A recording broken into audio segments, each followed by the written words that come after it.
mean, our money's gone down a lot, but that's because about maybe 2 turns ago, I lowered taxes. This is all that's left of the Alamans, or Alamans, however you pronounce it, which I'm not worried at all about these. They're laying siege to both of these settlements, and we should be able to wipe them out fairly easily.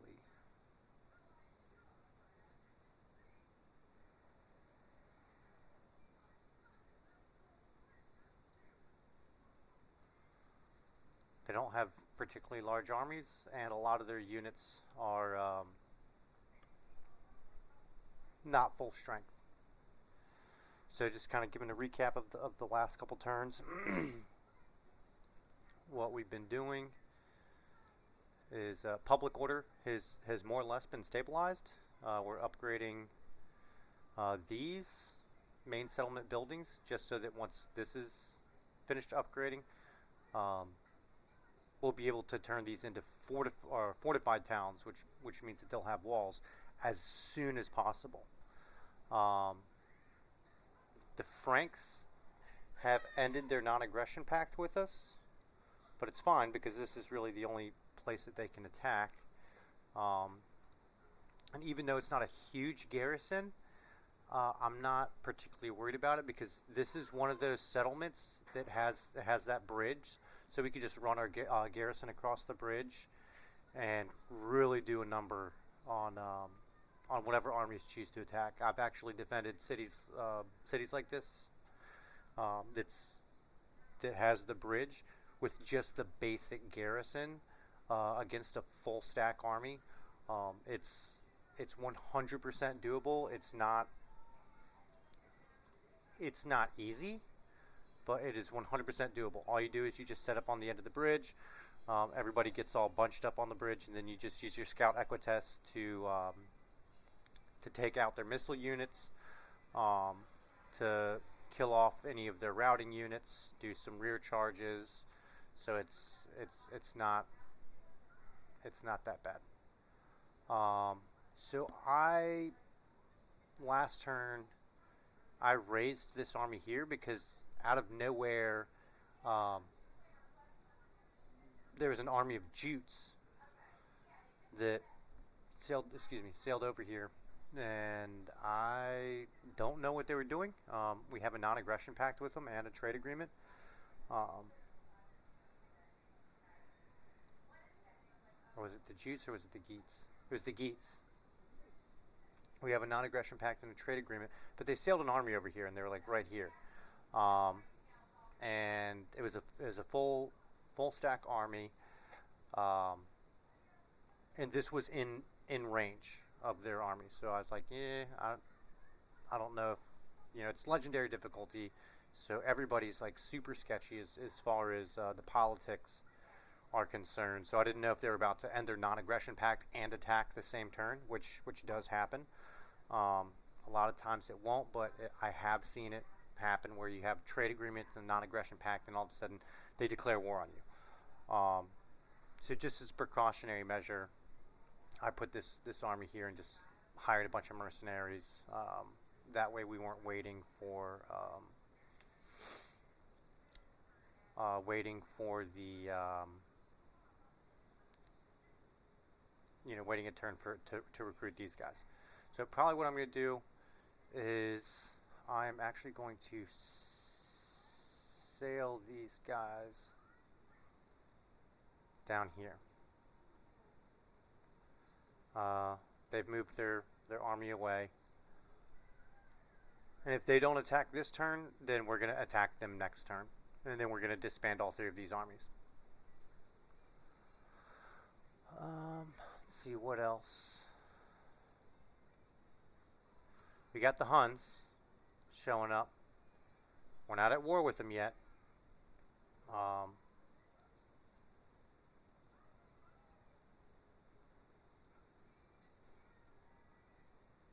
but they are here. Um, which is why I was from the very beginning I've been saying, hey, we got to get ready for the Huns. Um, Just a couple more turns here, um, and then that'll be good. Eventually, we will upgrade to the veteran garrison quarters, but I mean it's 7,000 gold, and all it does is just provides us with 2 extra units of archers, which we don't need that right now, at least not for 7,000. Another thing that I've started doing is going around, making sure that, like I said, our public order has more or less been stabilized. Go ahead and upgrade this. So the nice thing about that is, even though we lowered taxes, we'll take a look at here. So they have 100%, 100 public order. You actually get a plus 8% tax rate. So even though we've lowered taxes, as the public order goes up across all of our provinces, we're actually going to get more money because we're gonna have that bonus to taxes. This one still -5, but once this governor's house is completed, that's going to give us 6, so that'll give us a positive 1. It's going to take forever for that to actually get into the positives, but in the meantime, we're not going to have to deal with rebellions down here. Most places have double digits going in the positive. We're not taxing this province, so I don't really care.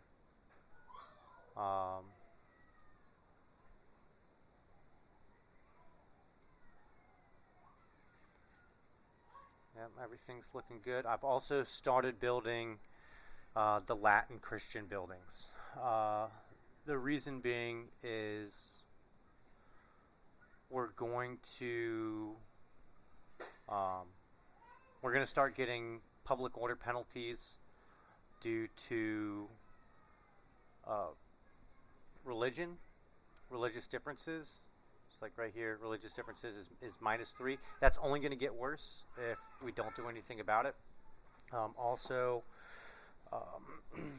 we're getting our economy to the point where we can support these religious buildings. We still have Latin Christianity, so it's +1 religious influence.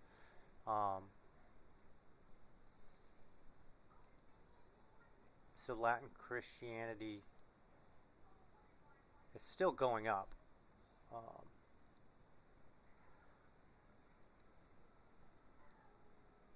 But since we're going for the divine triumph, we can't convert to Greco-Roman paganism.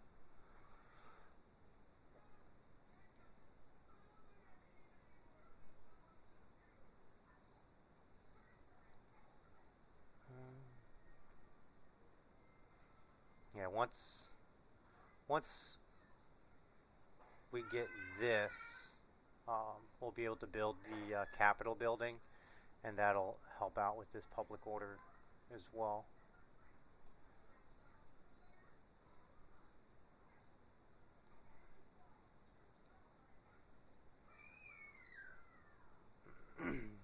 I'm not going to upgrade these too much, just because they cost a good bit of money. So later on down the road, we might, if we need to. I just wanted we'll probably have one of those in each province. In just one of the regions, we're going to have the town religious buildings. We're not going to build anything in the provincial capital except for in Rome. We're going to build that Latin, what's it called?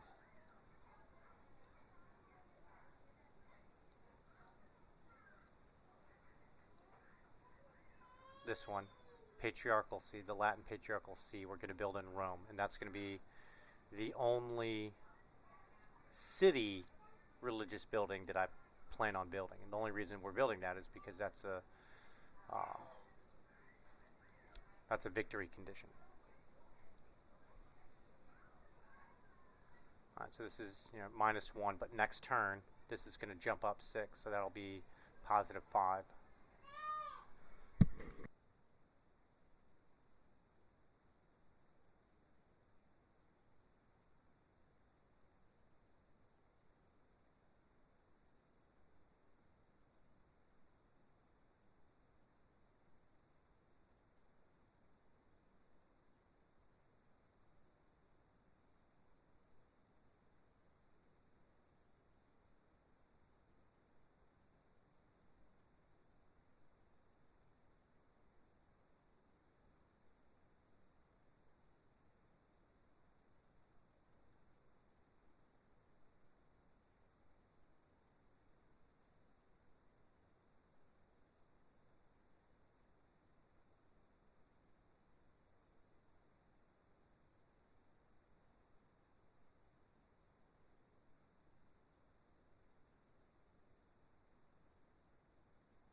So this is really the only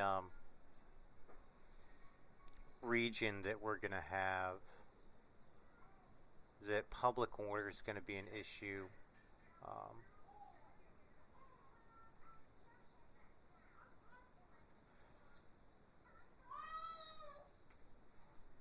so over time, this will get sorted out. But one of the things to keep in mind here within the next, I don't know, maybe 30 turns or so, we're gonna start dealing with public order penalties due to immigration.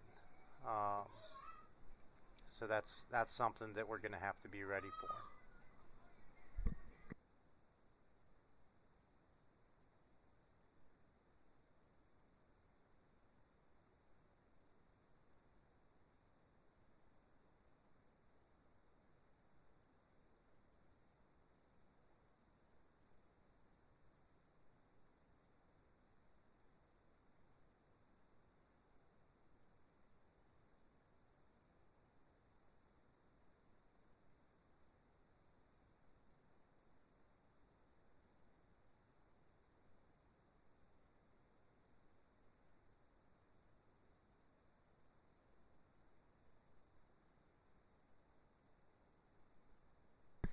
Yeah, we'll go over the stats. Um, turn 30.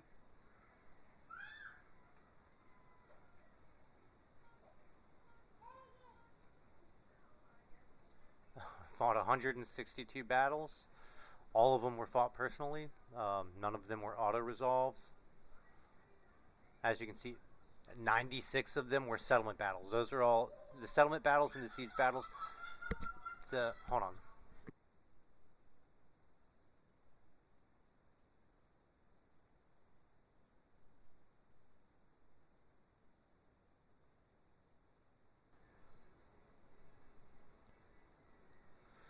Sorry about that. The baby started fussing.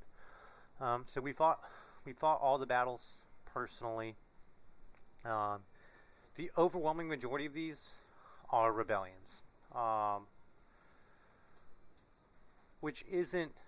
I'm not gonna lie. It's a huge pain in the butt because you spend at least now that we're not fighting out battles during our turn. Most of the battles are during the end turn, um, and it's just all the rebels attacking us. It's nice because it's an extra source of income. Each battle we get because we ransom the captives. We get anywhere between 2 to 500 gold per battle, so it's a great additional source of income. But boy, is it tedious, and it's incredibly repetitive. Like I said, you're essentially fighting the same battle dozens and dozens of times over, which is why I'm really glad that we lowered taxes. You know, we're not making as much money, but now I'm not having to fight all those battles, um, which I I hate fighting those battles. I think they're the most boring battles to fight. Like I said, because they're just so repetitive.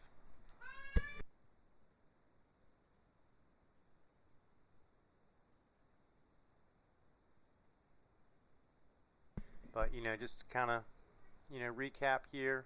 Um, it's been 30 turns. We have armies along our eastern border. Uh, Everything's pretty well fortified. Um, we just have these last little remnants of the Alamans because we took their province. These last little bits of these guys are in our territory, which we should be wiping them out the next 2 turns or so. Um, but this is what I was getting at. Why I never like to abandon territory, because here we have all of the British Isles are our public order is stabilized up here. Our food is good. Public order will be stabilized here next turn. Public order stabilized here. Um, across our empire, public order has more or less been stabilized. Uh, we have a decent amount of income per term. 10,000, and most of that is just with our armies. So once we deal with these guys here and here, we'll disband these because this guy is, um, 2,200. So that's gonna bump that up close to 13,000. Um, then what we're gonna end up doing also is we could probably even disband all the mercenary units that we have.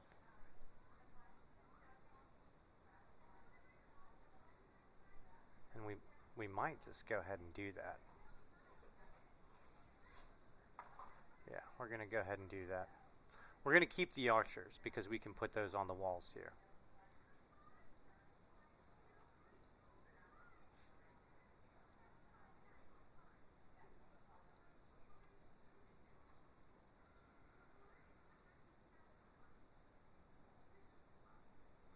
We're going to keep them at least for a little bit longer.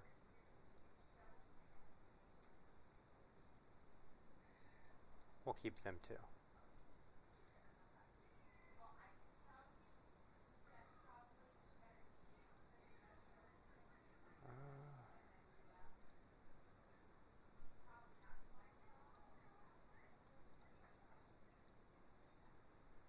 I get rid of these pikes. We'll keep the archers though. Okay, so just disbanding the mercenary units, now we're at almost 14,000 gold a turn. Um, let's see, that's about almost 300. They're almost 300. So between these three, that's another 3,000. So once we disband these, that's close to pretty much 17,000 gold we're going to have coming in per turn. Our public order is stabilized. Our border secured. We'll have expelled all of, more or less all of the factions from our territory by turn 30. Uh, you can't tell me that you will be able to be in this good of a position by turn 30 had you abandoned territory. Um, and then the amount of gold that we have coming in, it's just going to go up, because a lot of these provinces, like here, or actually I'll pick a better example. Um,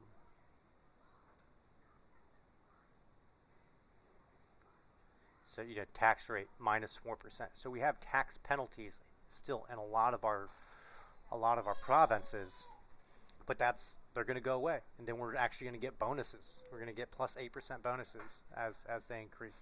So here within the next, I would say, within the next 10 turns for sure, because we're still going to build. Um, we're going to upgrade our goldsmiths. Once these get upgraded, we're going to be building, um, upgrading these. And right now, this is only 300 from culture coming in. Once we upgrade to the governor's estates, it's 500 and a 13, public order bonus. So we're doing good. We're doing real good. Um, if you haven't played a Western Roman Empire campaign this way, I encourage you, please give it a shot. It's like I said, it's a lot of work up front, but it's a huge payoff in the long run, because now instead of having to worry about going back and reconquering all of this territory and then building it up, I mean, it's pretty built up as it is, and we're just building it up more. We're just making our economy stronger. We're just getting our public order stronger. We're, stabilizing, our religion, fortifying our borders, and then, like I said, we're not, or I shouldn't say, I'm not going to say we're not. I have no intention of expanding our borders until after Attila has been killed. So from now on until Attila dies, this is it. And we're just going to hold on to what we have. And then once Attila's dead, then we're going to go just start conquering everything in sight. But anyways, like I said, that's turn 30. Like I said in previous video, I'm not going to do videos every turn anymore, unless something exciting happens, and then I'll do a video. And I'll probably just do a video once every 5 turns, and then those videos will just be giving recaps of what we're doing, just because I haven't gone over it. We're only at war with 2 people. We're at war with the Allens, which they're way over here, and they have a lot more other problems to deal with. So we're probably never going to see them again. They're probably going to get wiped out by all these factions that they're at war with, and the Alamans, and we're going to wipe them out within the next, maybe two or 3 turns, and then we're not going to be at war with anybody. We have all these trade agreements. Actually, let's see if we can get some more trade agreements. Boom, there we go.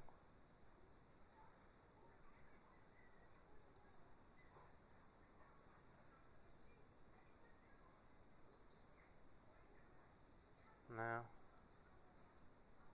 Visigoths. Kind of glad they settled here, because now they're just going to be fighting the Eastern Roman Empire and the Huns, because the Huns are actually going to come into here, which is why I haven't expanded into here, because we could expand into here, but then instead of just having to defend like this territory right here, then we'd have to also defend all of this, and it's a lot. I like just defending mainly this territory and having an army in each one of these regions in this province, and we're probably going to have 2 armies in this province as well, so that they can support each other. I think if we came into here, we'd probably be, thinning ourselves out a little bit too much.